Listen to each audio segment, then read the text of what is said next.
one way or another. The woman wore brown shorts and a long-sleeved cotton shirt with pockets and snaps down the front and on the arms. A large black camera hung from a leather strap around her neck. She kicked at the dirt with her boots to make a small clearing, something I'd once read about in a desert manual. Experienced trail guides did it to check for scorpions and rattlers before they sat down. "You got a name?" she asked. I held the canteen a little longer, considered drinking, then wondered if it was all she had. "Jonathan," I said. "Jonathan Taylor."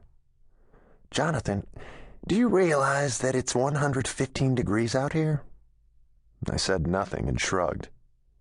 "You need more than a t-shirt," she continued, "and jeans aren't the best thing for the desert. I've got a tent over there," she said, pointing to a small clearing of trees. She tapped the camera. "You can rest in the shade as long as you want. I'm here for a week taking pictures." She looked intently at my face. "You've got a bad wound there.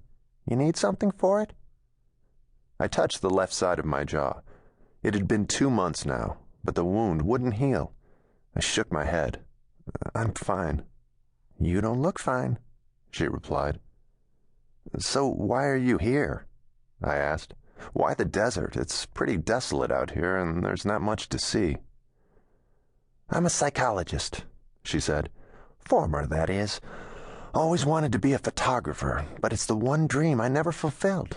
I've always loved the open space of the desert, and I guess you could say I've escaped my life to come to this place, to shoot my last photos." "Your last?" I looked at her curiously. "I'm dying," she said matter-of-factly. "Aren't we all?" I replied. As soon as I said it, I wished I could take it back. I looked at her dark expression and knew it was true. She really was dying. "I'm sorry," I whispered. The woman just laughed. "Don't be. It's not about being sorry. We all have a beginning and we all have an end." "But is there a cure? What's wrong with you?" "I have cancer, and it's terminal," she said flatly. "Ironically, it's a brain tumor. Imagine that, a psychologist who uses her brain all her life with a brain tumor. There is no cure. But it's okay, Jonathan. I've made peace with it. I've chosen to come here." She turned to look straight at me. "And you?" "I flew in and just started walking. I walked for days, slept outside. That's about it. I ended up here kind of by accident." She pondered that for a moment, then stood and took the canteen from my hand. "There are no accidents," she said, motioning me to follow. "We may think that there are, but there aren't. You have a family?" I stood and walked slowly, following her toward the tree clearing where she had set up camp, and pondered the irony of her words. There are no accidents. What the hell? I thought about my wife and daughter. "Yes," I said silently, "there are accidents." "See, I'm taking photos of that rock outcropping as the sun sets," the woman said, pointing to a distant canyon.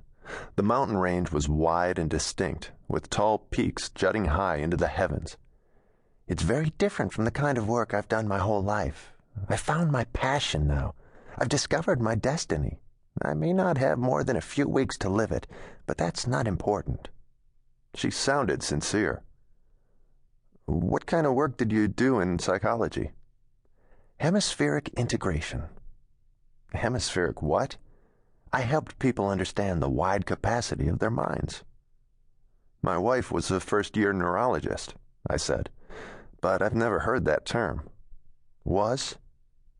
I looked down into the brown sand. "Was," I said firmly. "Well, when we experience an event in our lives," the woman explained, "we record in our memory 2 separate and unique pictorial representations, one in each of the brain's hemispheres. The left hemisphere is responsible for logical, linear thinking. The right is more concerned with spatial relationships and concepts such as personal safety." "And?" I replied, intrigued.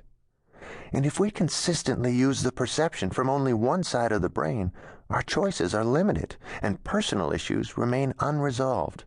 Learning conscious control over which hemispheric image to utilize broadens our range of choices and more responsibility."